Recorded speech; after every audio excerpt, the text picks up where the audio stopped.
Bismillahirrahmanirrahim. Assalamualaikum warahmatullahi wabarakatuh. Alhamdulillahirabbil alamin. Wassalatu wassalamu ala nabiyyina Muhammadin wa ala alihi washabihi ajmain. Amma ba'du.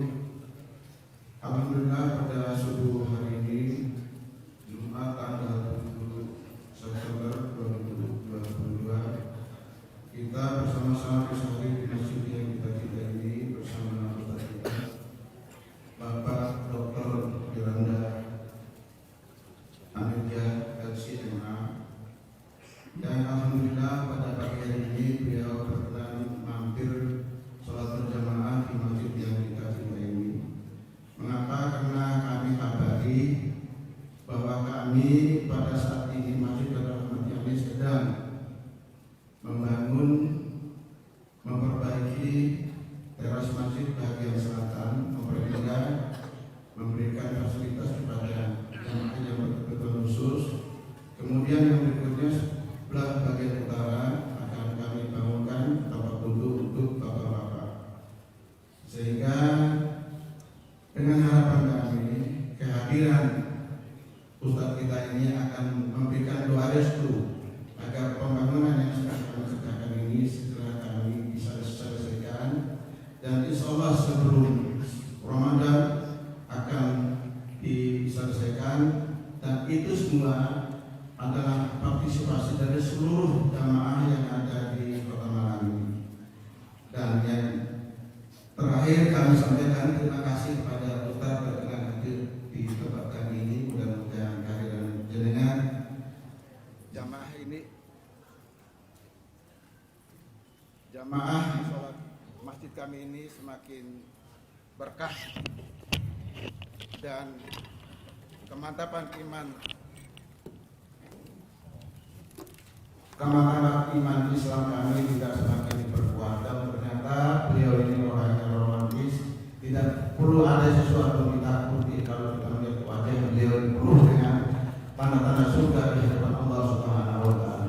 Demikian harapan kami dan informasi yang perlu kami sampaikan. Kurang lebihnya mohon maaf, dan kepada Ustaz kami persilakan. Wassalamualaikum warahmatullahi wabarakatuh.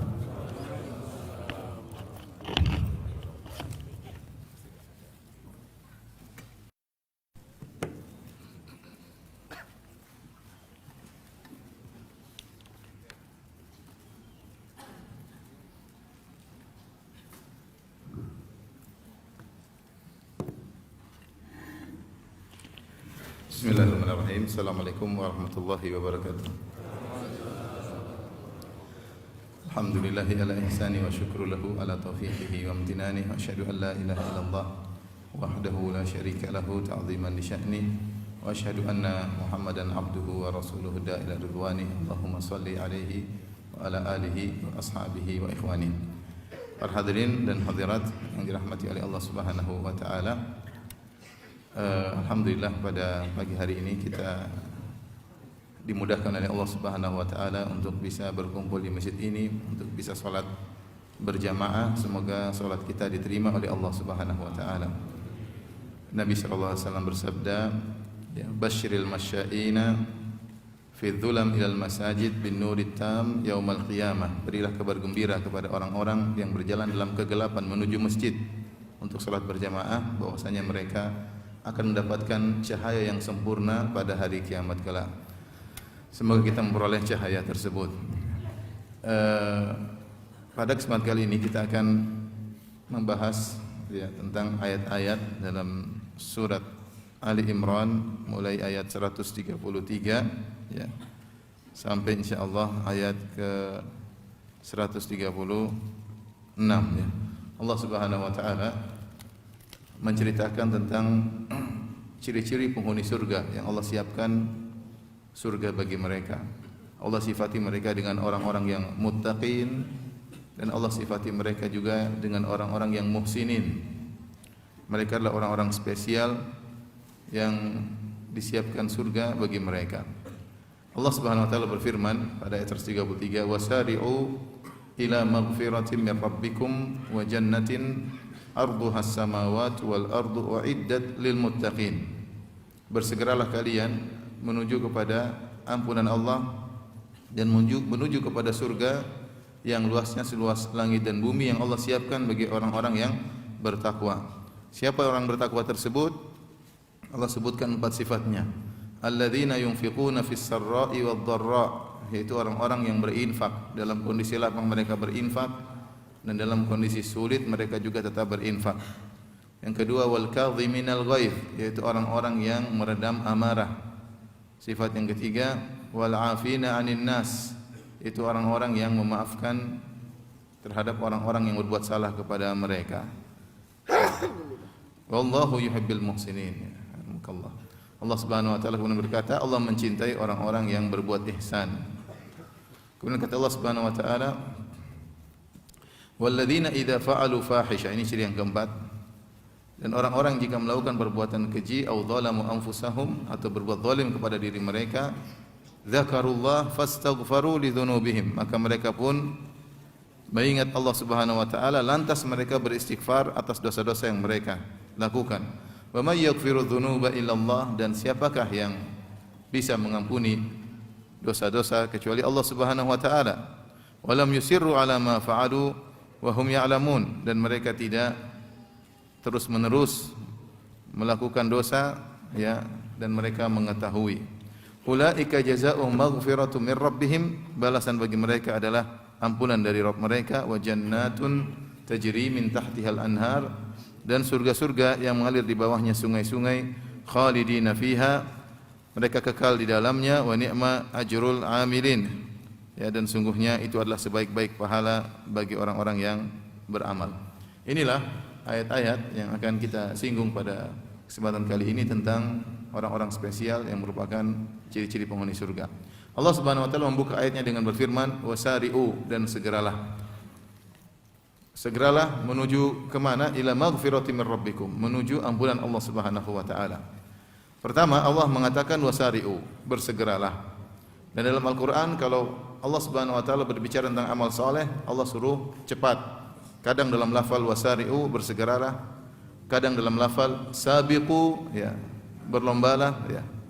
Kadang dalam lafal fastabiqu, ya, ya, cepat-cepatan, mana yang paling lebih dahuluan, berlombalah. Kadang dalam Al-Qur'an dalam ayat falyatanafasil mutanafisun, hendaknya bersaing, hendaknya bersaing. Jadi Allah Subhanahu wa taala tidak hanya sekedar menyuruh untuk beramal, tetapi amal tersebut harus segera, cepat, paling duluan, bahkan Allah suruh bersaing. Kenapa? Karena surga adalah kenikmatan yang abadi, yang penuh dengan kesempurnaan, yang pantas untuk kita bersaing meraihnya. Di dunia banyak orang bersaing urusan dunia, bersaing urusan membangun rumah paling megah, perusahaan paling besar, ya. Kemudian banyaklah persaingan-persaingan dunia yang kita lihat di hadapan mata kita, dan kita pun terkadang masuk dalam persaingan-persaingan tersebut, ya, untuk meraih kesuksesan yang kita harapkan, ya. Tetapi sungguhnya kesuksesan yang sejati adalah kesuksesan di akhirat, ya. Meraih surga, selamat dari neraka jahanam, ya. Allah Subhanahu wa taala berfirman, "Faman zuhziha 'anil nar wa udkhilal jannata faqad faz wa mal hayatud dunya illa mata'ul ghurur." Siapa yang selamat dari neraka jahanam, wa udkhilal jannata, dan masuk dalam surga, faqad faz, dialah yang sukses, dialah yang benar, dialah yang menang, dialah yang sukses.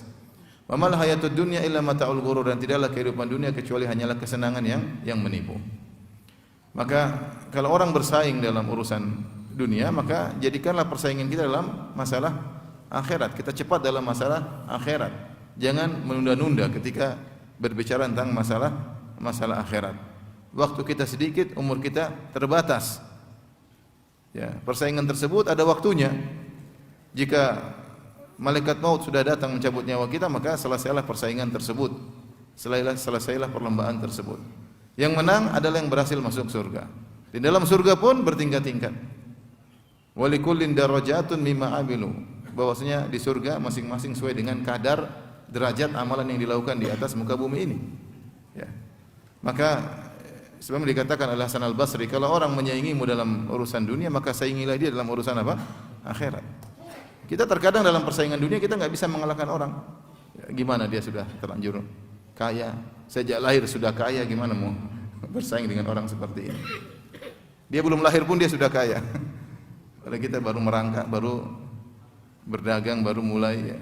Kita tidak bakalan menang, ya. Kalaupun menang itu hanyalah kesuksesan yang fata morgana. Oleh karenanya kita bersaing dalam urusan akhirat. Allah Subhanahu wa taala mengatakan wasari'u, bersegeralah. Kalau kita lihat bagaimana para sahabat dahulu mereka memahami benar masalah ini. Sehingga mereka sering bertanya kepada Nabi sallallahu alaihi wasallam, "Ayyul a'mali afdal?" Ya Rasulullah, amalan apa yang paling afdal? Karena mereka sadar bahwasanya umur mereka terbatas, waktu mereka terbatas, kemampuan mereka juga terbatas. Mereka bertanya, Rasulullah, amal apa yang paling afdal? Dalam riwayat yang lain mereka bertanya, "Ya Rasulullah, ayyu amalin ahabbu ila Allah?" Ya Rasulullah, amalan apa yang paling dicintai oleh Allah Subhanahu wa taala? Mereka memperhatikan skala prioritas karena kesadaran mereka akan keterbatasan yang mereka miliki. Bahkan banyak di antara mereka yang semangat untuk wakaf. Tidak ada, seperti disebutkan oleh sebagian salaf, tidak ada seorang sahabat pun yang memiliki kemampuan illa wakaf, kecuali mereka wakaf. Dan ketika mereka wakaf, mereka bukan wakaf yang canggung-canggung, mereka wakaf harta yang paling mereka cintai untuk mereka wakafkan di sisi Allah Subhanahu wa taala. Kenapa? Karena mereka mengerti betul tentang persaingan di surga sana, ya. Jadi mereka ada harta yang paling mereka sukai, mereka wakafkan. Seperti Umar bin Khattab radhiyallahu taala anhu. Dia memang tidak ada asetku yang paling aku sukai seperti aset di Khaybar, maka dia pun wakafkan di jalan Allah Subhanahu wa taala. Demikian Khalid bin Walid radhiyallahu anhu, seorang pahlawan, ya. Saifullah, pedang Allah Subhanahu wa taala. Apa yang dia wakafkan? Dia wakafkan alat-alat perangnya. Seorang pejuang apa yang paling dia sukai? Dia suka alat perangnya, mungkin baju perangnya, pedangnya. Itu yang dia wakafkan di jalan Allah Subhanahu wa taala. Mereka wakafkan apa yang paling mereka cintai, karena itu untuk mereka sendiri, bukan untuk orang lain. Karena mereka ingin bangun surga yang paling, ya, megah di akhirat kelak untuk dia sendiri, untuk mereka sendiri. Ya, lan tanalul birra hatta tunfiqu mimma tuhibbun. Kalian tidak akan mencapai kebajikan yang sungguhnya sampai kalian menginfakkan apa yang kalian cintai, apa yang kalian cintai. Wasari'u ila maghfirah. Cepatlah kalian, bersegeralah kalian menuju ampunan. Ayat-ayat seperti ini dijadikan dalil bahwasanya bertobat hukumnya adalah wajib dan alal faur, segera, tidak boleh ditunda. Kalau kita melakukan dosa, maka segera kita bertobat, jangan pernah menunda taubat. Ibnu Al-Qayyim rahimahullah taala menjelaskan, siapa yang menunda taubat, maka dia terjatuh dalam dosa yang lain, ya. Ketika seorang melakukan maksiat, kewajiban yang harus dia lakukan adalah bertobat dengan segera, alal faur, bukan menunda-nunda taubat. Nah, siapa yang ketika maksiat kemudian dia menunda-nunda taubat, dia terjerumus dalam maksiat yang lain, itu maksiat menunda-nunda taubat. Makanya seorang kalau melakukan dosa, segera dia astaghfirullah wa atubu ilaih. Ya Allah, aku mohon ampun kepadamu dan aku bertobat padamu. Jangan dia tunda-tunda. Karena dia tidak tahu kapan dia akan dipanggil oleh Allah Subhanahu wa taala, dan yang kedua, bisa jadi dia lupa akan dosa-dosanya tersebut. Jadi dia akan lupa dengan dosa tersebut. Kita melakukan banyak dosa, jadi kita lupa. Kita pernah berdosa pekan lalu, kita pernah berdosa kemarin. Kenapa? Karena kita tidak terbiasa untuk bertobat dengan segera. Oleh karenanya kalau seorang bertobat, jangan ditunda. Menunda taubat itu adalah dosa tersendiri. Wasari'u ila maghfiratin min rabbikum. Bersegeralah kalian menuju kepada ampunan Allah Subhanahu wa taala. Wa jannatin, dan bersegeralah kalian menuju surga. Arduhas samawati wal ardu, yang luasnya seluas langit dan bumi. Inilah yang Allah motivasikan kepada kita untuk segera beramal soleh, untuk segera bertobat. Agar apa? Agar meraih surga, kenikmatan yang abadi yang ada di kehidupan sana, kehidupan yang sesungguhnya. Ya, kehidupan yang kita jalani sekarang hanyalah laib walahu, hanyalah permainan dan senda gurau. Ya, sebentar dan tiba-tiba selesai. Ya, tidak lama. Umur kita pun tidak panjang. Kata Nabi sallallahu alaihi wasallam, "A'maru ummati baina 60 ila 70 wa aqalla man yajuzu dzalik." Umur umatku antara 60 sampai 70 dan hanya sedikit yang melampaui umur 70. Kita mau hidup sampai kapan ya? Dan betapa banyak orang yang kurang dari umur 60 pun sudah dipanggil oleh Allah Subhanahu wa taala ya. Oleh karenanya Allah beri peringatan kepada kita dengan tanda-tanda fisik kita yang semakin lemah. Kata Allah, wa ja'akumun nadhir, dan telah datang pemberi peringatan kepada kalian. Di antara tafsiran adalah asyaib, yaitu uban yang ada di kepala ya. Uban yang ada di kepala. Seorang kalau sudah melihat uban di kepalanya, hendaknya dia waspada. Itu pertanda bahwasanya dia semakin dekat dengan Allah Subhanahu wa taala. Sudah saatnya dia berhenti dari permainannya. Sudah saatnya dia berhenti dari senda guraunya untuk serius beribadah kepada Allah Subhanahu wa taala. Sampai kapan dia bermalas-malasan? Sampai kapan ya? Oleh karenanya ya, seorang bersegera untuk menuju surga Allah Subhanahu wa taala. Dan itulah yang Allah motivasikan. Bersegeralah menuju surga Allah. Allah tidak kasih motivasi dunia. Karena dunia ini hanyalah sebentar dan sementara dan cepat, dan kenikmatannya penuh dengan perkara yang mengganggu, terkontaminasi dengan kesedihan, kekhawatiran, ketakutan. Tidak ada kenikmatan yang murni di dunia ini. Kenikmatan yang sesungguhnya yang sempurna hanyalah di akhirat. Oleh karenanya itu pula yang Nabi SAW motivasikan kepada para sahabat. Ketika Nabi SAW di Mekah, para sahabat disiksa, di antaranya keluarga Yasir. Yasir disiksa, dibunuh, kemudian istrinya Sumayyah juga dibunuh, anaknya Ammar disiksa. Nabi hanya berkata, sabran ala Yasir fa inna maw'idakumul jannah. Sabarlah wahai keluarga Yasir, sungguhnya Allah menjanjikan bagi kalian apa? Surga. Itu yang membuat para sahabat dulu bertahan. Para sahabat semangat. Mereka disiksa, mereka bersabar. Mereka dibunuh, mereka bersabar. Mereka rela meninggalkan kampung halaman mereka, semuanya karena surga. Semuanya karena surga. Ketika perang Badar, dalam Sahih Muslim, ketika perang Badar, dari hadis Anas bin Malik radhiyallahu ta'ala anhu, Rasulullah SAW memotivasi para sahabat dengan berkata, "Qumu ila jannatin arduha as-samawati wal ard." Bangkitlah kalian wahai para sahabatku menuju surga yang seluas langit dan bumi. Rasulullah kasih motivasi itu. Rasulullah SAW tidak bilang kalian akan begini, enggak. Rasulullah mengatakan, "Qumu ila jannatin arduha as-samawati wal ard." Bangkitlah kalian menuju surga yang luasnya seluas langit dan bumi. Ketika mendengar seruan Nabi SAW, maka ada seorang sahabat bernama Umair ibn al-Humam al-Ansari radhiyallahu ta'ala anhu. Dia berkata, "Ya Rasulullah, jannatun arduha as-samawati wal ard." Wahai Rasulullah, surga yang seluas langit dan bumi. Kata Nabi SAW, "Na'am, iya benar." Kata Umar bin Humam radhiyallahu anhu, "Bakhin, menakjubkan." Kata Rasulullah SAW, "Ma yahmiluka an taqula bakhin." Apa yang buat engkau mengucapkan bakhin? Wow, menakjubkan. Kata dia, "Tidak ada ya Rasulullah illa raja'an akuna min ahliha." Aku hanya berharap agar menjadi penghuni surga tersebut. Kata Rasulullah SAW, "Anta min ahliha." Engkau termasuk penghuni surga tersebut. Maka dia pun mengeluarkan butiran-butiran korma dari tempat yang diletakkan di tempat anak-anak panahnya. Dia keluarkan butiran korma. Mulailah dia makan butiran-butiran korma tersebut sebelum berperang. Kemudian dia berkata, "La in ana hayitu hatta akula tamarati hadhihi innaha la hayatun tawilah." Kalau saya harus selesai makan korma ini sampai habis, maka itu merupakan penungguan yang panjang. Maka dia pun melemparkan korma-kormanya, kemudian dia pun masuk dalam medan pertempuran, kemudian dia meninggal dunia. Jadi kita ya berusaha ya, jangan terlalaikan dengan kesibukan dunia kita ini untuk selalu mengingat dengan surga. Ya, karena itulah kenikmatan yang sungguhnya yang Allah janjikan bagi orang-orang yang bertakwa. Allah berfirman tentang surga, "Arduhas samawati wal ard." Ard dalam bahasa Arab artinya lebar. Kalau bahasa Arab panjang artinya tul. Dan kita tahu namanya luas sesuatu adalah panjang kali lebar ya. Atau panjang kali panjang ya. Panjang kali lebar kan? Panjang kali lebar. tul wa ard, panjang kali lebar.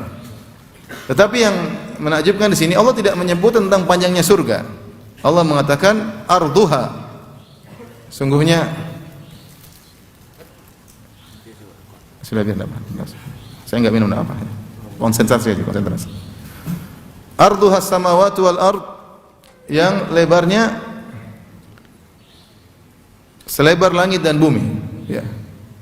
Arduha di sini Allah sebutkan lebarnya, ya. Maka para ulama membahas kenapa Allah tidak mengatakan luasnya. Kalau bahasa Arab luasnya si'ah. Allah tidak mengatakan si'atuhas samawati wal ard. Luasnya seluas langit dan bumi. Allah juga tidak mengatakan tuluhas samawati wal ard, panjangnya sepanjang langit dan bumi. Tapi Allah mengatakan lebarnya. Ini dibahas oleh para ulama dalam buku tafsir. Ada yang mengatakan kenapa Allah hanya menyebutkan lebar? Karena surga itu lebar dan panjangnya sama saja. Ini pendapat, ya. Ya seakan-akan bujur sangkar, ya. Ini pendapat. Ada yang mengatakan bahwasanya, ya, karena surga terlalu luas, ya. Sehingga Allah hanya menyebutkan lebarnya. Ini seperti firman Allah Subhanahu wa taala dalam surat Ar-Rahman, kata Allah, muttaqiina ala furushin batainuha min istabaraq. Kata Allah Subhanahu wa taala, para penghuni surga nanti akan bertelekan di atas furus, di atas semacam kasur, batainuha, yang bagian bawahnya terbuat dari kain sutra. Allah tidak sebutkan bagian atasnya. Allah sebutkan bagian apa? Bawahnya. Nah, kita bagian bawah, kita tidur bukan bagian bawah kasur, kita tidur bagian apa? Atas kasur. Supaya kamu bayangkan, bagian bawahnya saja dari sutra yang lembut, bagaimana lagi bagian atasnya? Tapi bagian atasnya Allah tidak sebut. Allah mengatakan mereka akan bersandar di sebuah kasur, batainuha, yang bagian bawahnya terbuat dari apa? Kain sutra. Kita kan nggak tidur kasur di atas kita, kan? Kita tidur kasur baru kita, tapi ternyata kasur di bawahnya indah. Nah, kalau kasur itu bagian bawahnya saja indah, bagaimana bagian atasnya? Tapi Allah nggak perlu sebut. Ini sebenarnya membawakan pada makna demikian. Mereka mengatakan Allah berfirman lebarnya seperti langit dan bumi. Apa itu baru lebarnya? Langit dan bumi luas sekali, luas sekali, ya. Luas sekali. Bagaimana lagi dengan panjangnya? Bagaimana lagi dengan panjangnya? Ya. Oleh karenanya surga itu sangat luas, ya. Ini di antara tafsiran yang disebut oleh para ulama. Dan benar, oleh karenanya ketika Rasulullah SAW menyebutkan tentang penghuni surga yang paling rendah tingkatannya, bagaimana kekuasaannya? Kata Rasulullah SAW dalam satu hadis, ketika ada seorang terakhir keluar dari neraka jahanam, dia keluar dari neraka jahanam, kemudian dia keluar selamat dari neraka, kemudian dia muji Allah, alhamdulilladzi najjani minki, segala puji bagi Allah yang telah menyelamatkan aku dari engkau wahai neraka jahanam. Laqad a'tani, sungguhnya Allah telah berikan aku kenikmatan dengan kenikmatan yang tidak pernah Allah berikan kepada orang lain. Dia merasa adalah orang yang paling bahagia, padahal dia yang paling terakhir keluar dari neraka. Dia merasa dia yang paling bahagia. Kenapa? Karena selamat dari neraka jahanam. Baru disiksa kemudian keluar sampai dia tertatih-tatih. Kemudian dia keluar. Kemudian Allah mengatakan kepada dia, "Idhhab fadkhulil jannah." Pergilah engkau dan masuklah dalam surga. Kemudian dia pun semangat menuju surga. Baru sampai di pelataran surga dia mendengar suara hiruk pikuk. Dibayangkan yukhayyalu ilaihi annaha mal'a, maka dibayangkan kepada dia surga sudah penuh. Maka dia balik dengan sedih, dia berkata, "Rabbi wajadtuha mal'a." Ya Allah, kau dapati surga sudah penuh, mau kapling sudah habis. Dia lupa bahwasanya surga lebarnya selebar langit dan bumi. Maka Allah berkata lagi, "Idhhab fadkhulil jannah." Pergilah engkau masuk surga. Semangat lagi dia menuju surga, dia dapati dibayangkan kepada dia surga sudah penuh. Dia mengatakan, "Rabbi wajadtuha mal'a."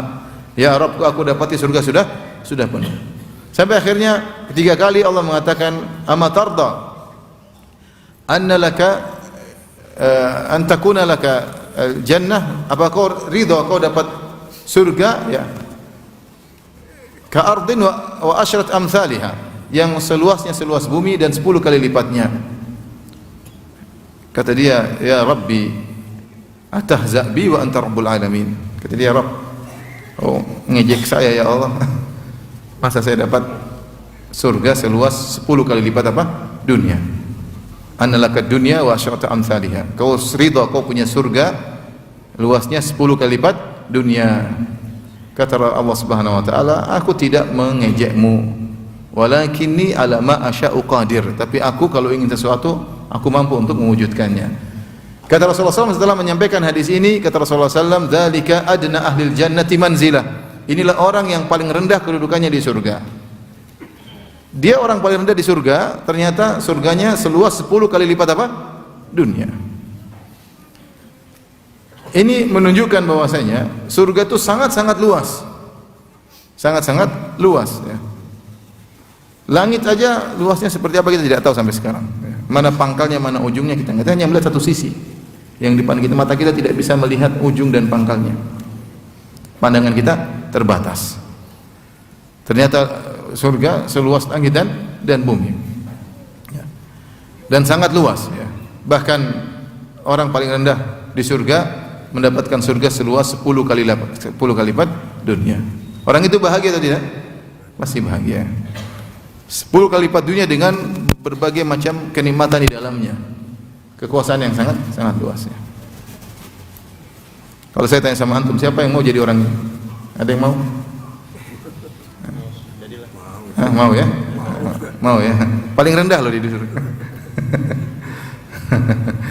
Jadi ini menunjukkan surga seluas langit dan bumi ya. Maka siapa tidak termotivasi untuk ya meraih surga? Kata Allah Subhanahu wa taala, "Jannatin arduha as-samawati wal ard uiddat lil muttaqin." Yang Allah siapkan surga tersebut bagi orang-orang yang bertakwa. Allah sudah siapkan. Sudah ada surga tersebut. Ini akidah Ahlussunnah wal Jamaah, bahwasanya surga sudah ada. Sudah Allah siapkan. Sudah Allah siapkan. Tinggal masuk.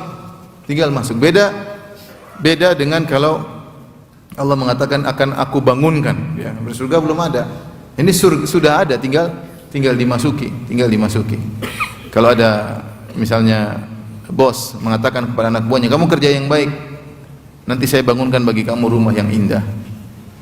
Bos satunya mengatakan lain lagi, "Kamu kerja yang baik, saya sudah bangunkan rumah yang indah buat kamu." Ini kuncinya kalau kamu kerja yang baik. Mana lebih semangat? Mau dibangunkan apa rumahnya sudah ada? Sudah ada. Surga sudah ada ya. Bagaimananya tidak pernah kita lihat ya. Uiddatil muttaqin, Allah siapkan surga tersebut bagi orang-orang yang bertakwa, orang yang bertakwa. Setelah itu Allah sebutkan ciri-ciri orang bertakwa tersebut. Siapa orang bertakwa tersebut yang Allah siapkan surga baginya? Kata Allah Subhanahu wa taala, "Alladzina yunfiquna fis sarra'i wad dharra." Itu orang-orang yang berinfak dalam kondisi lapang maupun dalam kondisi sulit. As-sarra itu dalam kesenangan, dia berinfak. Ad-dharra dalam kondisi lapang, dia berinfak. Artinya dia selalu berinfak. Mereka ini selalu berinfak. Dalam kondisi lapang tentunya infaknya banyak, dalam kondisi sulit otomatis infaknya sedikit, tapi tetap berinfak. Makanya Nabi SAW mengatakan, "Ittaqun nara walau bisyakki tamrah." Jagalah diri kalian dari neraka jahanam meskipun hanya berinfak sepenggal korma, bukan satu korma, sepenggal korma. Kalau bisa kalian berinfak, infak. Ini maksudnya bukan Nabi ajarin untuk pelit dalam infak, enggak. Tapi maksudnya kalau kamu tidak punya apa-apa, punya harta cuma sepenggal korma, berinfaklah setengahnya. Kalau memang tidak bisa kecuali hanya sepenggal korma. Lihatlah bagaimana Aisyah radhiyallahu taala anha ketika didatangi oleh seorang wanita yang kelaparan bawa 2 putrinya, maka dia pun mengetuk pintu Aisyah dan minta makan. Aisyah radhiyallahu anha mencari-cari makanan, dia tidak dapatkan kecuali hanya sebutir korma. Dalam sebagian riwayat 3 butir korma. Bayangkan rumah Aisyah radhiyallahu taala anha, itu rumahnya siapa? Rumahnya Nabi sallallahu alaihi wasallam. Rumah orang yang paling dicintai oleh Allah Subhanahu wa taala. Rumah orang yang surga tidak akan terbuka kecuali yang mengetuknya Rasulullah sallallahu alaihi wasallam. Ternyata di rumahnya tidak ada kecuali cuma 3 butir korma. Dalam sebagian riwayat 1 butir korma. Ya. Ini dalil bahwasanya ikhwan, bahwasanya kekayaan bukan berarti tanda Allah cinta kepada seorang. Bukan pasti antum miskin berarti antum tidak dicintai oleh Allah Subhanahu wa taala. Ini juga pelajaran bagi kita kalau melihat orang miskin yang kita merendahkan. Kita rendahkan orang miskin belum tentu bisa jadi dia lebih sukses daripada kita di akhirat. Ini sukses yang kita lihat di dunia kan cuma sementara. Dia naik motor, saya naik mobil, bukan berarti saya lebih mulia di sisi Allah Subhanahu wa taala. Kalau harta merupakan keukuran kemuliaan, tentu Nabi Muhammad SAW orang paling kaya di dunia. Tentu istrinya Rasulullah yang paling dia cinta adalah perempuan yang paling megah kehidupannya. Nabi tidak. Maka lihatlah bagaimana Aisyah radhiyallahu anha, jadi ada 3 butir korma di rumah kecuali 3 butir korma, maka Rasulullah SAW, Aisyah radhiyallahu anha kemudian mengambil 3 butir tersebut, kemudian dia kasih kepada ibu dan 2 anaknya tersebut. Akhirnya ibunya tadi kasih anaknya satu-satu. Subhanallah. Saya bicara Aisyah menakjubkan. Tidak ada harta di rumah kecuali 3 butir korma, dia pun kasih kepada mereka. Tidak ada apa-apa kecuali 3 butir korma. Dalam sebagian riwayat tidak ada apa kecuali 1 butir korma. Artinya cari-cari. Tidak ada. Kalau ibu-ibu kan masya Allah ya, masuk rumah bukan cuma 3 butir korma ya. Ada beras berkilo-kilo masya Allah ya. Ada apa lagi? Macam banyak ya. ATM juga masih ada ya. ATM suami juga ibu yang pegang ya, alhamdulillah. Jadi lihat, itu pun 3 butir korma dia kasih kepada wanita tersebut. Ini menakjubkan ya. Ini menakjubkan. Akhirnya ibu tadi kasih 1 butir korma kepada 2 putrinya satu-satu. Putrinya makan. Ketika ibunya mau makan, 2 anak putri ini melihat kepada dia, masih pingin. Yang menakjubkan, ibu ini bersedekah dengan kedua korma yang dia miliki, dia bagi 2, dia kasih lagi kepada anaknya. Aisyah menakjubkan, ibu ini juga menakjubkan. Paham? Ibu ini juga menakjubkan. Bagaimana dia akhirnya mendahulukan kedua putrinya, dia yang sudah sangat lapar, akhirnya diberikan 2 butir korma tadi, dia belah 2, diberikan lagi kepada 2 putrinya. Itulah di antara makna Nabi SAW bersabda, ittaqun nara walau bisyakki tamrah. Bertakwalah kepada Allah, yaitu jagalah diri kalian dari neraka jahanam meskipun hanya bersedekah dengan sepenggal korma. Makanya Allah mengatakan alladzina yunfiquna fis sarra, dalam kondisi lapang mereka berinfak. Kita berinfak buat siapa sih? Buat kita, bukan buat orang lain. Kita berinfak buat kita. Kata wa ma tuqaddimu li anfusikum, apa yang kalian lakukan untuk diri kalian, bukan untuk orang lain. Wa may yashkur fa inna ma yashkuru li nafsi, siapa yang bersyukur, dia bersyukur untuk dirinya sendiri. In ahsantum ahsantum li anfusikum, kalau kalian berbuat kebaikan untuk diri kalian, bukan untuk Allah, bukan untuk orang lain. Ahsantum li anfusikum, kalian berbuat baik untuk diri kalian. Man ihtada fa inna ma yahtadi li nafsi, barang siapa dapat hidayah untuk dirinya, bukan untuk orang lain. Saya renungkan makna ini. In ahsantum ahsantum li anfusikum. Kalau kalian berbuat baik untuk diri kalian. Kalau kita kasih sedekah sama orang miskin, buat siapa sih? Sebenarnya buat kita, bukan buat dia. Taruhlah kita kasih bantuan 10 juta misalnya pada orang miskin. Buat siapa sih? Benar dia dapat manfaat, tapi sebentar aja. 10 juta tadi habis. Tapi yang penting, yang sungguhnya adalah untuk kita sendiri. 10 juta ini kalau kita niatkan ikhlas karena Allah Subhanahu wa taala, akan menjadi kenikmatan abadi di akhirat. Allah akan beri ganjaran 10 juta atau berapapun yang kita infakkan, akan menjadi kenikmatan abadi bagi seorang yang berinfak dengannya di akhirat kelak. Jadi sebenarnya buat siapa? Buat kita sendiri. Seandainya tidak ada orang miskin ini, kita nggak bisa berinfak. Seharusnya kita malah berterima kasih sama dia. Kenapa? Karena dengan ada dia, ada kesempatan bagi kita untuk berinfak. Ada kesempatan bagi kita untuk berbuat baik kepada orang lain. Kalau semua orang kaya, orang tidak butuh, kita buat baik sama siapa? Nanti pada hari kiamat kelak, menjelang hari kiamat akan terjadi kekayaan yang luar biasa. Sampai seorang berinfak nggak ada yang mau terima. Nanti, bukan sekarang. Orang berinfak nggak ada yang terima. Semua orang kaya, mau diapain? Ada yang mengatakan di zaman Imam Mahdi semua kekayaan terbuka. Berinfak nggak didapat. Siapa yang mau terima? Nggak ada. Semua orang sudah kaya. Semua orang sudah kaya. Oleh karenanya, in ahsantum ahsantum li anfusikum. Kalian berbuat baik untuk diri kalian sendiri. Apa? Sebenarnya kita berinfak, sebenarnya kita seakan-akan punya tabungan di surga ya. Kita sekarang kan semangat kalau ada tabungan duit, masukkan ke tabungan, semangat karena untuk aset dunia. Jangan lupa kita punya aset di akhirat. Kalau tabungan di dunia masih mengalami banyak hal, bisa terjadi inflasi ya, bisa jadi macam-macam. Kalau di akhirat selesai, kita taruh di akhirat, selamat dan akan dikembangkan, diperbanyak oleh Allah dengan sebanyak-banyaknya. Man dzal ladzi yuqridullaha qardan hasana.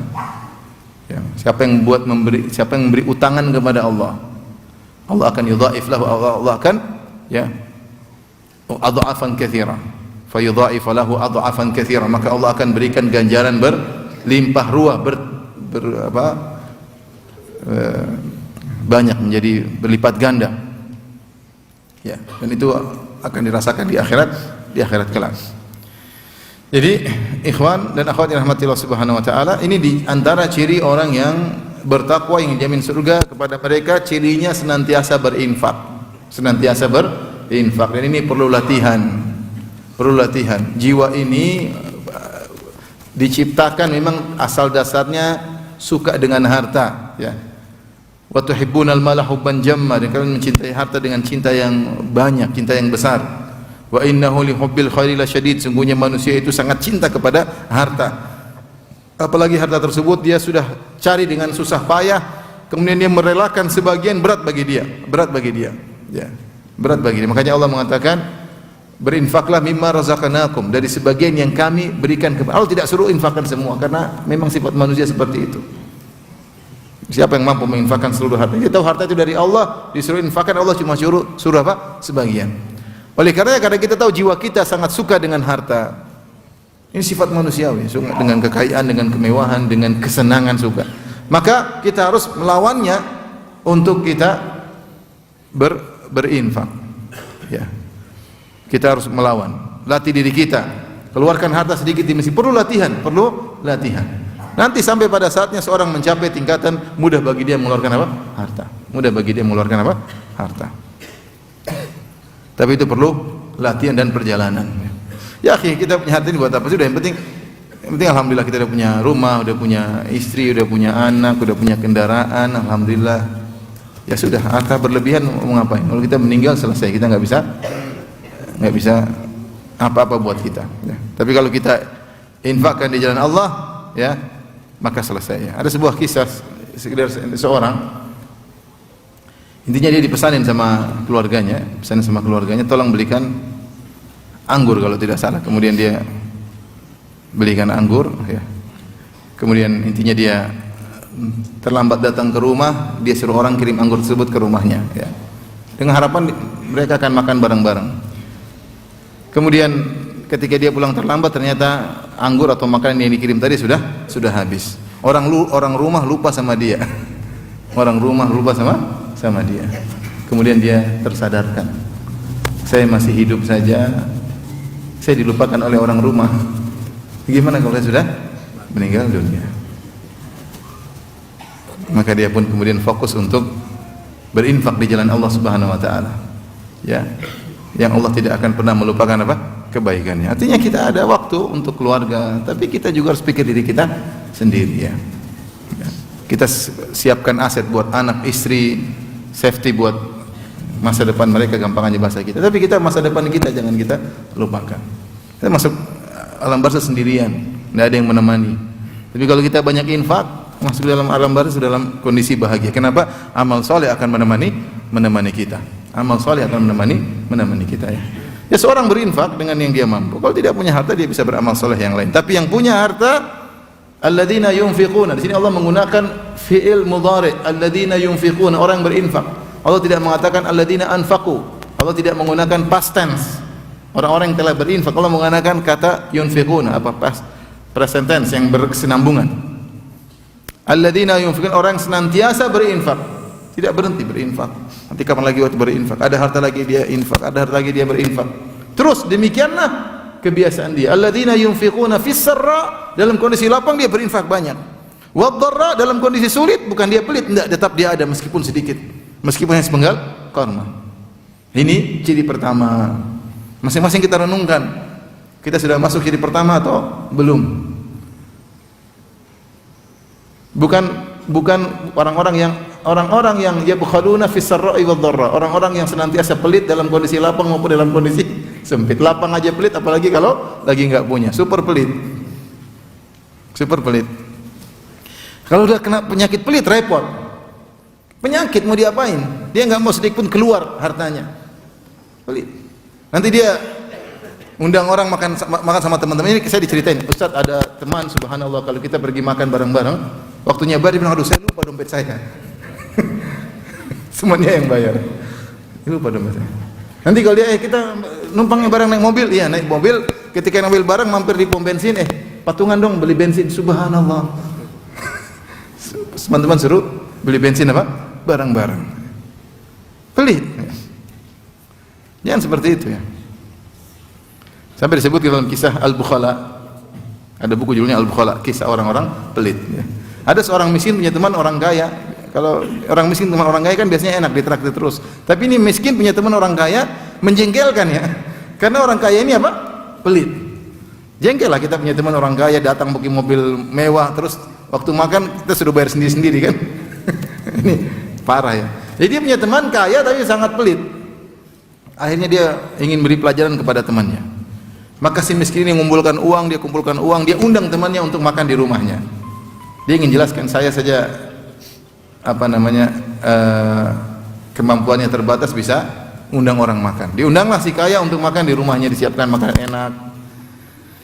Setelah itu kemudian si kaya makan.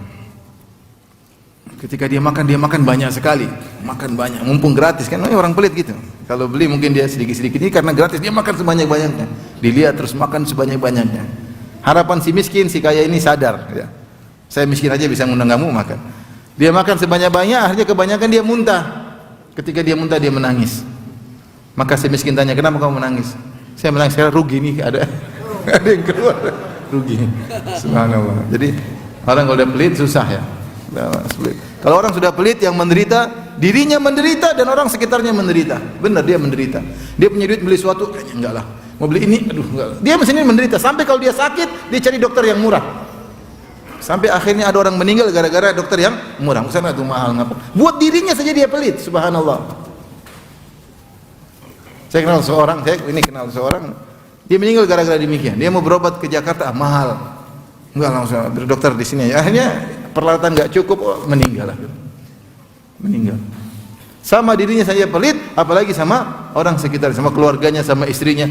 Kasihan, yang menderita bukan dia sendiri. Ya. Dan ini kejadian nyata. Jadi dia lagi, istrinya naik mobil, tahu-tahu istrinya kecelakaan. Dia lapor, "Mas, saya mobil kecelakaan, Mas." Ya. Dia tidak tanya kamu bagaimana kondisinya, tanya mobil bagaimana mobil. Dia tidak tanya istri, tanya tapi tentang apa? Tentang mobilnya. Ini orang pelit mau diapain? Yang orientasi dia selalu dunia, sedikit keluar dari dia marah-marah, penyakit, maka harus dilawan. Saya kalau ingat kisah orang pelit, saya ingat teman saya ya. Jadi saya pernah sama teman saya ini pelit luar biasa ya. Kalau kita lagi di kamar, dia makan, dia cuek, dia enggak basa-basi, Firanda makan, enggak, dia cuek. Kita lagi susah, sama-sama susah. Harusnya kan dia, ayo makan, meskipun mungkin dia tahu saya makan banyak, makanya paling tidak basa-basi, ayo makan lah. Enggak ada basa-basi, makan santai aja ya. Gimana? Subhanallah. Suatu hari dia minta tolong sama saya. Firanda, kita pergi ke sana, ya udah. Ambil taksi bayar sendiri. Jadi suruh ngangkat barang. Dia minta bantuan saya untuk ngangkat barang. Saya bantu. Kita naik taksi, suruh bayar sendiri. Kemudian saya angkat barang, masukkan ke taksi, pulang bayar taksi sendiri juga. Ya Allah, ini luar biasa. Sudah nggak dikasih upah ngangkat, taksi suruh bayar sendiri. Pelitnya luar biasa. Ini hidup, ini teman saya sendiri ya. Mudah-mudahan dia sudah sadar ya. Saya tidak pernah lupakan dia ya. Gimana penyakit pelit mau dia main. Sampai satu hari kita berjalan mencari seorang, intinya butuh telepon sana, telepon sini. Saya pinjam HP dia. Kita telepon HP dia, telepon sana sini. Cari seseorang, orang dia, saya disuruh bantu dia untuk nyari orang tersebut. Telepon sana sini, dia tagih uang pulsa. Yang telepon saya karena saya yang pakai HP-nya. Iya, tapi kan buat cari temanmu.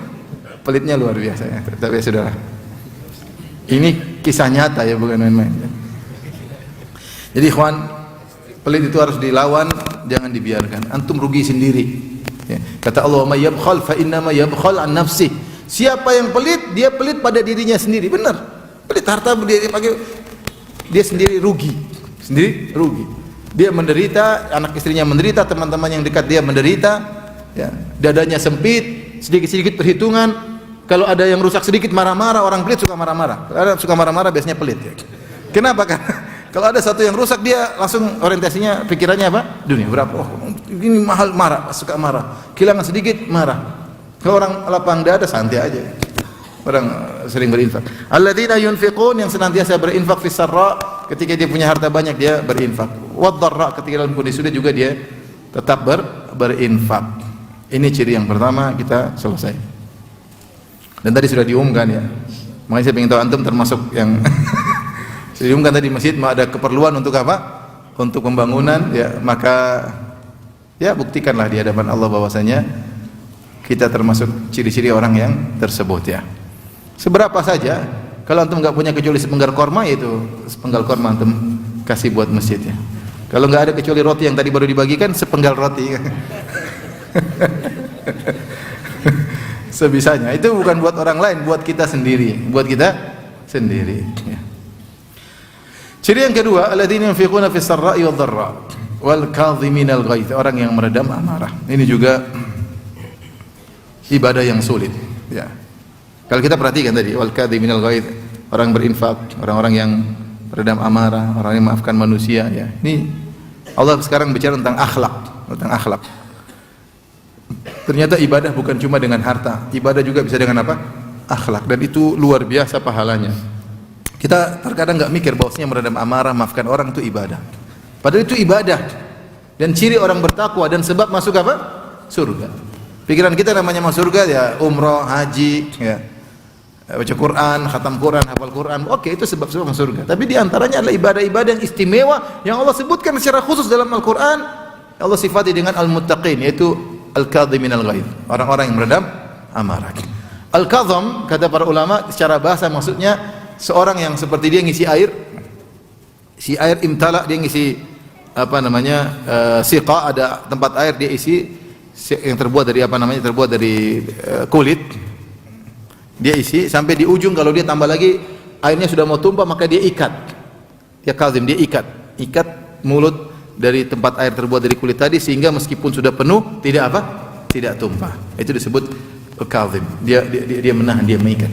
Jadi tidaklah orang dikatakan kadhiminal ghaidz kecuali kemarahannya sudah memuncak, sudah sampai di lehernya, tinggal dia ungkapkan, tapi dia redam, dan itu berat.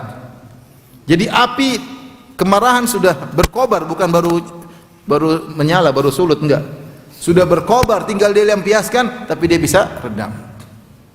Inilah orang yang hebat, ya. Makanya Nabi SAW mengatakan, laisa syadidu bisur'ah, bukan orang yang jagoan adalah orang yang menang dalam perkelahian, dalam pergulatan, bukan. Walakinna syadid man yamliku nafsahu indal ghadab, tapi orang yang hebat adalah orang yang bisa meredam amarahnya ketika dia sedang marah. Dia bisa mengatur, mengontrol jiwanya ketika sedang marah. Benar, sebab kemarahan sudah ada, mungkin mukanya sudah merah, tapi dia redakan. Kenapa? Dia ingat akhirat. Dia bisa redamkan. Dia tidak bisa redam kecuali ingat akhirat. Dia ingat bahwasanya meredam amarah pahalanya luar biasa. Ketika ada seorang datang kepada Nabi SAW, ya Rasulullah, ausini, berilah wasiat kepadaku.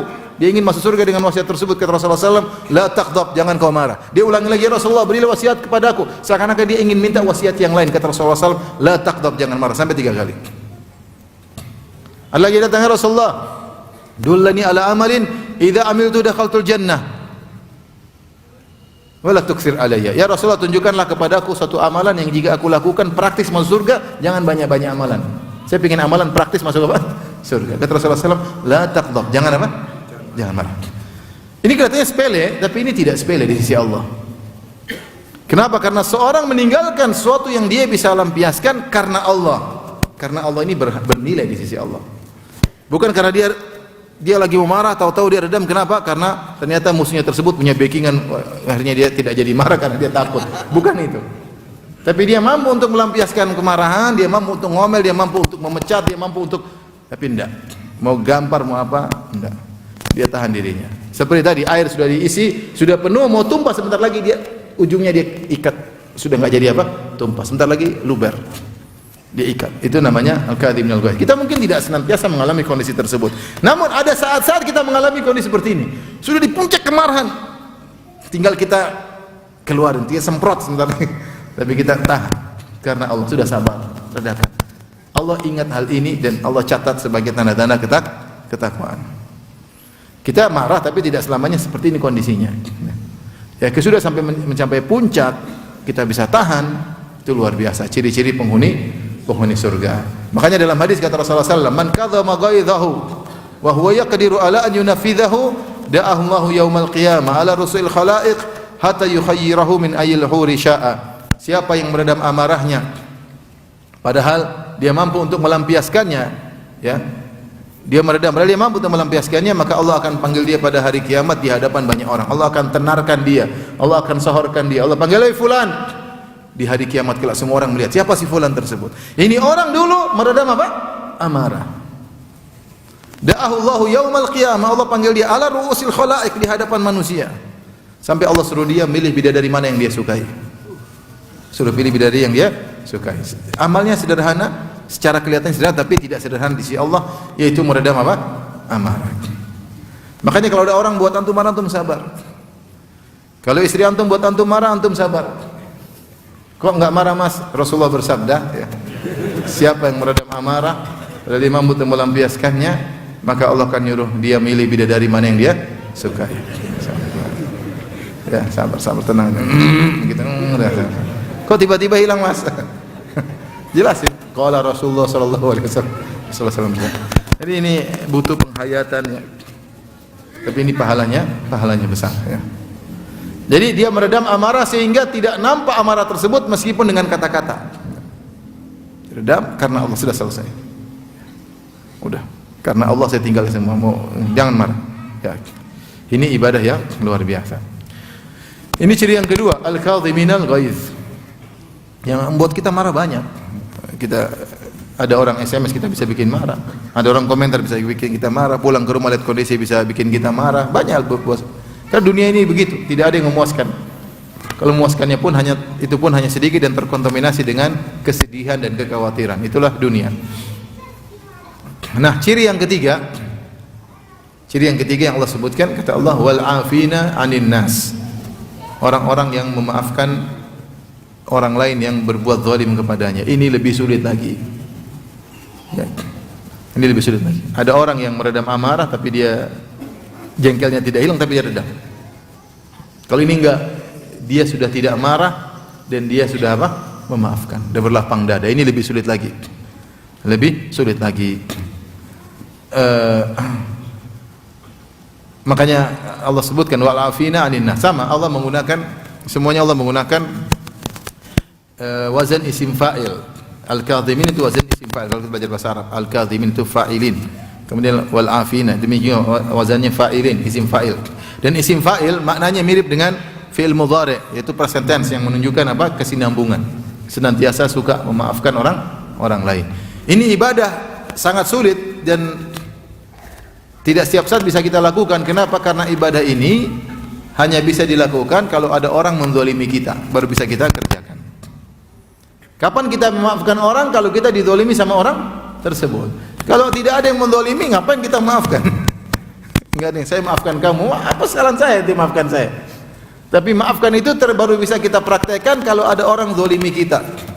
Entah menzalimi harta kita, entah menzalimi tubuh kita, entah menzalimi harga diri kita. Mungkin dia pernah pukul kita, mungkin dia pernah gambar kita, mungkin dia pernah ambil harta kita, dia pernah nipu kita, mungkin dia pernah menjatuhkan harga diri kita. Saat itulah kita terzalimi. Jadi terzalimi dari tiga sisi, mungkin diri kita, mukul kita atau apain kita. Menzalimi dari sisi harta kita dibohongin, diambil, dipalak sama orang. Yang ketiga, dizalimi dari sisi harga diri. Dikata-katain, dituduh yang tidak-tidak, dihina. Dan semuanya menyakitkan. Semuanya menyakitkan. Dan terkadang lebih menyakitkan kalau kita dizalimi dari sisi harga diri kita daripada tubuh kita. Makanya seorang penyair berkata, jarahatul lisani, ya, jarahatus sinani lahal ti'amu, ya. Wala yaltaimu ma jarahal lisanu. Luka akibat sayatan pedang masih bisa diobati. Tapi luka akibat sayatan lisan sulit diobati, ya. Sulit diobati. Orang mukul kita ya mungkin kita kasih obat sembuh. Tapi kalau orang menyakiti kita dengan lisannya, dia ngatain kita enggak, dia tuduh yang tidak, itu terkadang berat. Apalagi orang tersebut orang yang mulia. Makanya para ulama menyebutkan, lihatlah Nabi sallallahu alaihi wasallam ketika disakiti dengan lisan lebih berat bagi Nabi daripada disakiti dengan apa? Fisik. Rasulullah SAW orang yang mulia dari nasab yang termulia ketika itu. Yang sebelumnya orang-orang memanggil Nabi dengan Al-Amin, orang yang terpercaya. Kemudian setelah itu berubah, dikatakan pendusta, dikatakan dukun, dikatakan orang gila. Itu lebih berat bagi Nabi SAW daripada gangguan apa? Fisik. Jadi gangguan fisik.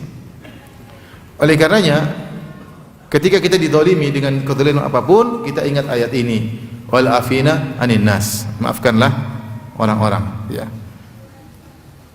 Di antara cara membuat kita untuk bisa memaafkan orang lain, kita yakin bahwasanya kalau kita memaafkan orang, kita dimaafkan oleh Allah. Al jaza' min jinsil amal, balasan sesuai dengan perbuatan. Karena Allah Subhanahu wa taala berfirman dalam surat An-Nur, kata Allah Subhanahu wa taala, "Wal ya'fu wal yasfahu." Hendaknya mereka memaafkan dan berlapang dada.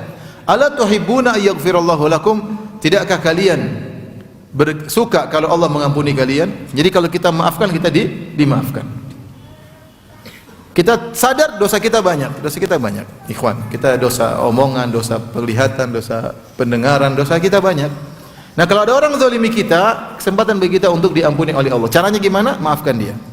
Maafkan dia, sudah. Mungkin orang terdekat kita, mungkin orang tua kita zalimi kita, mungkin kakak kita zalimi kita, mungkin adik kita, mungkin istri kita, mungkin suami kita, mungkin tetangga kita, sudahlah, maafkan. Maafkan. Mungkin orang-orang bodoh yang menjelek-jelekan kita, menghina kita, mungkin orang-orang bodoh yang menzalimi kita, udah kita maafkan.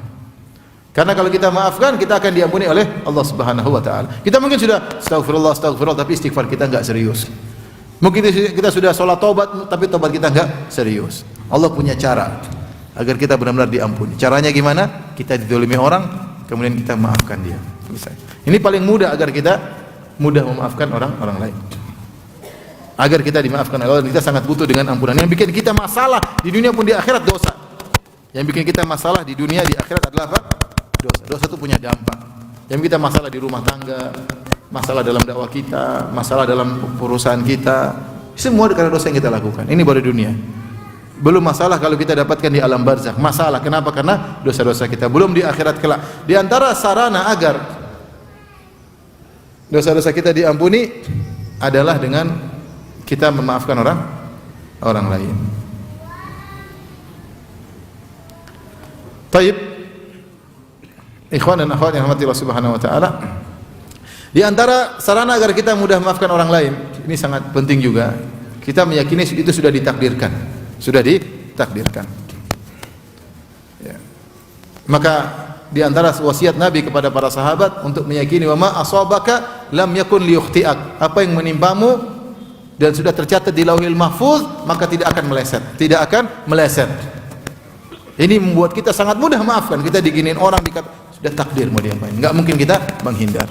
Orang maki-maki kita, orang merendahkan kita, sudah takdir, sudahlah maafkanlah. Ini sudah takdir dan tidak mungkin itu terjadi kecuali karena dosa kita. Allah berfirman, "Ya ma asabaka min sayyi'atin fa min nafsik." Apapun yang menimpa dirimu kecuali akibat dosamu. Sudah, ini karena dosa saya. Kita introspeksi diri ya. Makanya Syekhul Islam Ibnu Taimiyah rahimahullah berkata, ketika kamu dizalimi, kamu jangan sibukkan dirimu dengan orang yang menzalimi, tapi sibukkanlah dengan dirimu.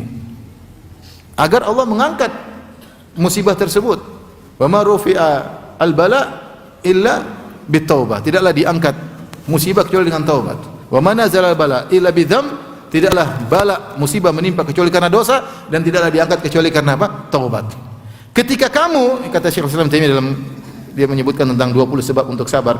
Kata Syekhul Islam Taimiyah yang maknanya, kalau kamu dizalimi orang, kemudian kamu sibuk dengan membantah orang tersebut, membalas orang tersebut, dan kamu tidak introspeksi diri, sesungguhnya musibah ini lebih besar daripada musibah kamu dizalimi. Kamu dapat musibah 2 kali. Ketika kita dizalimi, kita dapat musibah enggak? Dapat musibah. Ketika kita dizalimi, ternyata kita sibuk untuk membalas kezaliman tersebut dan lupa untuk introspeksi diri, ini kita dapat musibah yang kedua, dan musibah ini lebih besar daripada musibah yang pertama. Terus bagaimana kita hadapi? Kita dapat musibah, introspeksi diri, berusaha maafkan orang-orang yang menzalimi kita. Kita yakin semua sudah ditakdirkan oleh Allah Subhanahu wa taala. Makanya sering bercanda, bahkan musibah di rumah kalau ada istri ngomel-ngomel, itu musibah, pasti dosa yang kita lakukan. Kalau istri ngomel, kita bilang, sudah sayang, ngomelanmu ini sudah dicatat 50.000 tahun sebelum menciptakan langit dan bumi. Itu membuat kita lega, sudah dicatat. Sore ngomel lagi, yang sore pun sudah dicatat. Semua sudah dicatat. Yang mau diapain ya? Kita maafkan. Tidak ada salahnya sambil maafkan kita berusaha mencari solusi, tapi kita maafkan dulu. Agar kita dimaafkan oleh Allah. Ini ciri penghuni surga, dan ini makanya ketika Allah sebutkan ciri penghuni surga mudah maafkan, memang ini luar biasa, karena mudah maafkan tidak gampang. Seorang namanya punya jiwa, dia ingin melampiaskan hawa nafsunya, dia ingin membalas. Sampai saya sering dengar orang berkata, saya ini kalau orang baik sama saya baik, tapi kalau dia zalimi saya lebih kejam dari dia. Itu banyak orang ngomong gitu. Benar, saya lebih kejam dari dia. Syariat tidak mengajarkan demikian. Syariat mengajarkan kalau kau bisa maafkan maka maafkan. Kemudian Allah mengatakan wallahu yuhibbul muhsinin, Allah mencintai orang-orang berbuat ihsan. Ihsan ada dua. Ihsan dalam beribadah dan kedua ihsan ketika berbuat baik kepada orang lain. Disebut orang yang muhsin. Ihsan dalam beribadah, ketika dia beribadah dia merasa Allah senantiasa melihat dia, maka dia bisa ihsan. Ketika dia salat dia yakin Allah melihat dia. Ketika dia bersedekah dia tahu Allah sedang melihat dia. Ketika dia berbakti sama orang tua dia tahu Allah sedang apa? Melihat dia. Kalau dia hadirkan ini selalu, dia pasti ikhlas. Kenapa? Karena selalu perhatian dia, Allah sedang melihat saya, Allah sedang melihat saya. Dia tidak perlu dengan komentar orang lain, dia tidak perlu dengan komentar netizen. Bagi dia yang penting Allah sudah melihat dia. Ya, bukan sebagian orang yang selalu memperhatikan komentar netizen, yang kebahagiaannya tergantung komentar apa? Netizen. Enggak. Dia ihsan dalam melakukan apapun, Allah sedang melihat saya. Ketika dia bersedekah, dia kasih, Allah sudah lihat, selesai urusan. Tidak perlu didokumentasi, tidak perlu di-upload, tidak perlu di-share, dia enggak peduli. Kasih, Allah sudah lihat, selesai urusan. Itu namanya ihsan. Dalam beribadah, dalam salat dia yakin Allah sedang melihatnya. Dalam baca Quran sendirian, enggak peduli, yang penting Allah telah lihat saya. Dia baca buku agama di pojokan rumahnya, yang penting Allah lihat saya, selesai. Ihsan yang kedua berbuat baik kepada orang lain. Allah mensifati orang-orang ini yang berinfak dalam kondisi lapang, dalam kondisi susah, yang meredam amarah dan yang memaafkan orang lain. Allah sebut mereka dengan muhsinin, orang-orang yang berbuat ihsan. Karena benar tidak mungkin kita bisa melakukan ini selalu maafkan kecuali seorang yang muhsin, tidak mungkin. Yang dia tahu Allah lihat saya. Tidak perlu kemudian dia maafkan, kemudian dia share, saya berdada lapang, saya maaf. Jadi akhirnya tiria. Tidak usah. Kecuali memang diperlukan dia sampaikan, tapi kalau enggak ya tidak usah. Ya, dia sampaikan kepada orang tersebut, saya sudah maafkan kamu. Ya. Jadi dia selalu merasa Allah melihat dan memperhatikan dia. Ya. Setelah itu ciri keempat ini yang menakjubkan. Ternyata ciri-ciri penghuni surga bukan berarti tidak boleh berdosa. Boleh berdosa dan pasti berdosa, tapi harus minta ampun segera. Siapa sih di antara kita yang tidak pernah berbuat salah? Siapa sih di antara kita yang tidak pernah melakukan kemaksiatan? Siapa sih di antara kita yang tidak pernah melihat yang haram, tidak pernah mendengar yang haram, tidak pernah berghibah, tidak pernah, ya, siapa di antara kita? Enggak ada. Makanya Allah Subhanahu wa taala sebutkan di antara ciri-ciri penghuni surga yang keempat, walladzina idza fa'alu fahisha aw dzalamu anfusahum. Orang-orang melakukan perbuatan keji. Fahisha itu perbuatan keji, dosa besar. Seperti zina dan yang lainnya. Kalau orang berzina tidak mungkin masuk surga, mungkin dengan syarat bertobat. Aw dzalamu anfusahum, atau mereka berbuat zalim pada diri mereka, zakarullah, mereka pun ingat Allah, ingat kekuasaan Allah, ingat kemurkaan Allah, ingat maha ampunan Allah, ya. Mereka ingat Allah, malu kepada Allah. Allah sudah berikan nikmat begitu banyak, digunakan untuk maksiat, malu. Maka ketika dia melakukan maksiat, zakarullah, dia pun ingat Allah. Seperti Nabi Yusuf alaihissalam, ketika dirayu oleh seorang wanita Imratul Aziz yang konon namanya Zulaikha, dia mengatakan apa?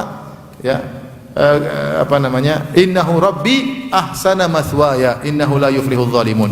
Bagaimana saya mau berzina dengan engkau wahai Zulaikha? Innahu Rabbi ahsana mathwaya. Sungguhnya Rabbku berbuat baik kepadaku. Di antara tafsiran, dua tafsiran. Maka Rabbku maksudnya suamimu baik sama saya, bagaimana saya berkhianat. Dalam tafsiran yang lain, Allah telah berbuat baik kepada saya, bagaimana saya bermaksiat kepada Allah. Di antara cara agar kita segera bertobat atau tidak bermaksiat, ingat kebaikan Allah. Allah sudah kasih kita kebaikan, Allah kasih kita hidayah, Allah kasih kita bisa melihat, bisa mendengar. Kemudian kita gunakan untuk maksiat, kita ingat Allah begitu baik, terus saya membangkang dia. Maka ketika dia bermaksiat, dia ingat Allah. Zakarullah fastaghfiru dzunubihim. Kemudian wa may yaghfiru dzunuba illallah. Allah mengatakan siapa yang bisa mengampuni kecuali apa? Allah. Dan ini kata-kata yang indah. Allah tidak mengatakan tidak ada yang mengampuni kecuali Allah. Allah tidak mengatakan ma yaghfiru illallah. Tidak ada yang mengampuni kecuali Allah, tapi Allah mengatakan wa man yaghfiru dzunuba. Perkataan tanya, siapa sih yang mengampuni kecuali siapa? Allah. Ini lebih ablak, lebih kuat. Siapa sih yang mengampuni kecuali siapa? Allah. Ya, sudah minta ampun sama Allah. Walam yusirru ala ma fa'alu, dan mereka tidak terus-menerus melakukan dosa yang mereka lakukan. Ya. Wahum ya'lamun, dan mereka mengetahui akan hal tersebut. Ulaika jazaa'uhum maghfiratun min rabbihim wa jannatun tajri min tahtiha al-anharu khalidina fiha wa ni'ma ajrul amilin. Inilah orang-orang yang mereka akan dapat ampunan Allah Subhanahu wa taala. Mereka diampuni, bukan cuma diampuni, bahkan mereka dapat ganjaran surga yang mengalir di bawahnya sungai-sungai, ya, mereka kekal di dalamnya, jadi kekal di dalamnya. Khalidina fiha wa ni'ma ajrul amilin, sebaik-baik balasan bagi orang-orang yang beramal saleh. Demikian saja ikhwan dan akhwat yang dirahmati Allah Subhanahu wa taala. Semoga Allah Subhanahu wa taala menjadikan kita para penghuni surga. Semoga Allah menjadikan kita orang-orang yang mudah mengampuni, memaafkan orang lain, yang mudah meredam amarah. Jauhkanlah kita dari sifat pelit, dan sehingga kita bisa senantiasa berinfak dalam kondisi lapang maupun dalam kondisi sulit. Taib. Ada yang bertanya, saya persilahkan. Apakah memaafkan itu kita diharuskan untuk bisa akrab dengan orang yang pernah mendolimi kita? Apakah jika kita sudah tidak bisa akrab lagi berarti kita belum memaafkan? Ya, seperti Nabi SAW tidak mau melihat Wahsy lagi padahal Nabi sudah memaafkan. Tidak kewajiban kalau kita sudah maafkan kita harus seperti dulu lagi. Kalau bisa oke, tapi itu bukan harus. Ya, itu bukan apa? Keharusan. Ya, karena manusia tidak bisa menguasai apa? Hatinya. Ya.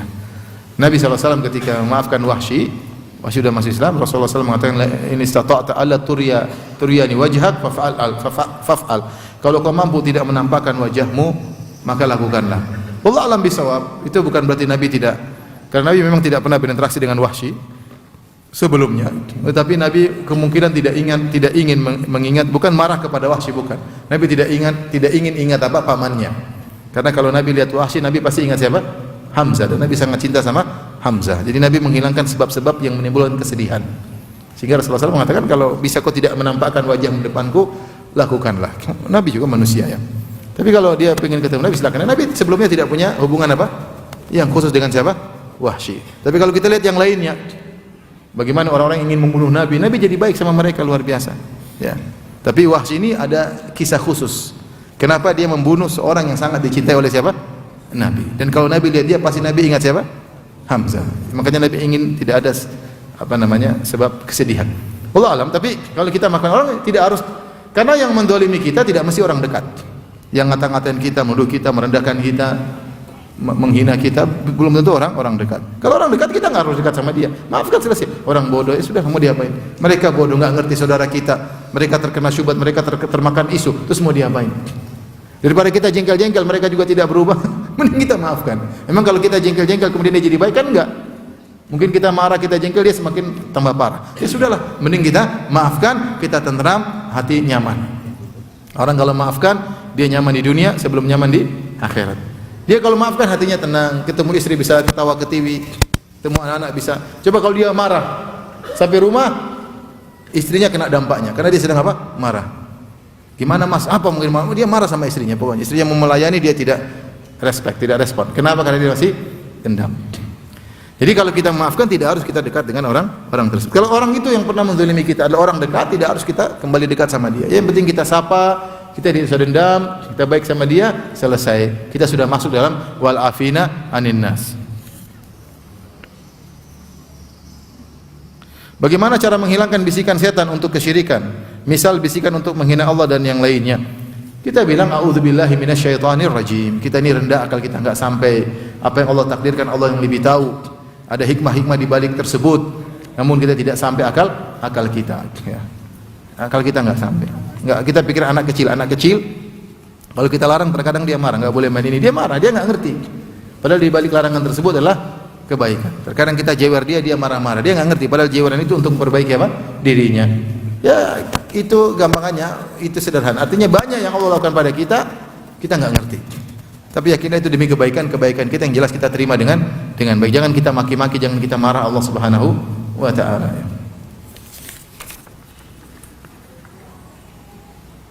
Ada berapa bidadari yang menemani kita nanti di surga? Yang penting masuk surga dulu.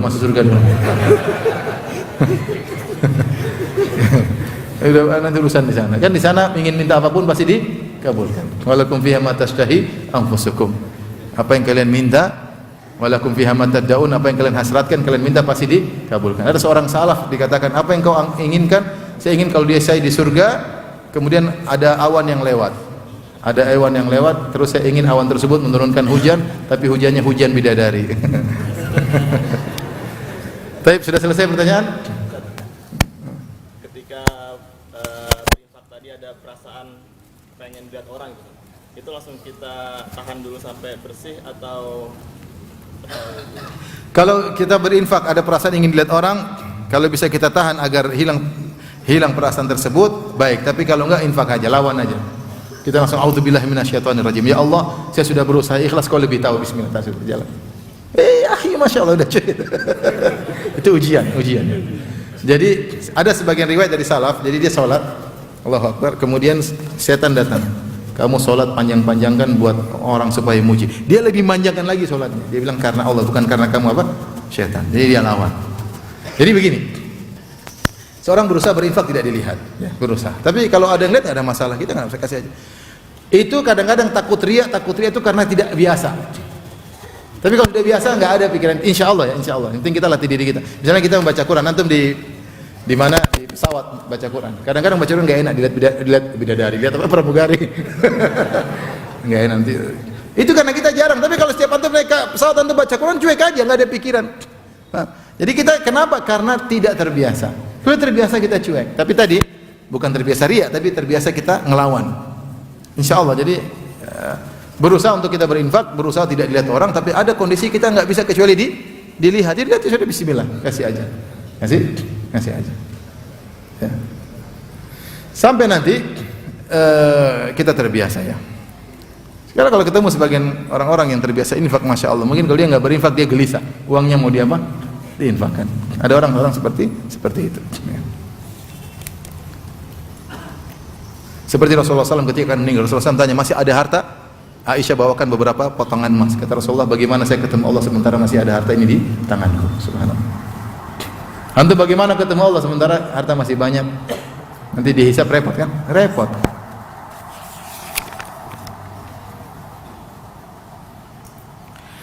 Keponakan saya mendolimi saya dan memutuskan silaturahmi sepihak. Saya sudah maafkan tapi saya belum berkomunikasi lagi. Apakah saya harus menyambung silaturahmi? Salah satu cara untuk maafkan, iya. Kata Rasulullah sallallahu alaihi wasallam, laisal wasil bil mukafi, walakinal wasil man idza quti'a rahimuhu wa salaha. Bukanlah penyambung silaturahmi sejati adalah yang membalas kebaikan dengan kebaikan. Dia senyum, saya senyum. Dia kirim kue, saya kirim kue. Dia kunjungi rumah, saya kunjungi rumahnya. Bukan itu penyambung silaturahmi sejati. Walakinal wasil, tapi penyambung silaturahmi sejati man idza quti'at rahimuhu wa salaha. Orang yang diputuskan silaturahmi dia berusaha untuk menyambung. Seperti kondisi ini. Ponakannya memutuskan silaturahmi. Sepihak kata dia. Ya sudah, dia berusaha mendekati. Dia telepon, dia salam, enggak dijawab, kirim kue. Ya. Berusaha. Kalau tetap tidak mau urusan lain, tapi kita berusaha. Sementara kita berusaha tersebut, itu pahalanya apa? Besar. Pahalanya besar. Dia enggak mau menyambung sampai 10 tahun, pahala kita besar selama 10 tahun. Tapi kita tetap apa? Berusaha. Biarin aja. Kalau lebaran ucapkan kirim kartu lebaran. Pokoknya ada waktu kita telepon, kita sapa, kita kasih hadiah, dan itu pahalanya sangat besar. Baik, mungkin sampai sini saja kajian kita. Insyaallah kita lanjutkan di waktu yang lain. Subhanakallah bihamdik asyhadu an la ilaha illa anta astaghfiruka wa atubu ilaik. Assalamualaikum warahmatullahi wabarakatuh.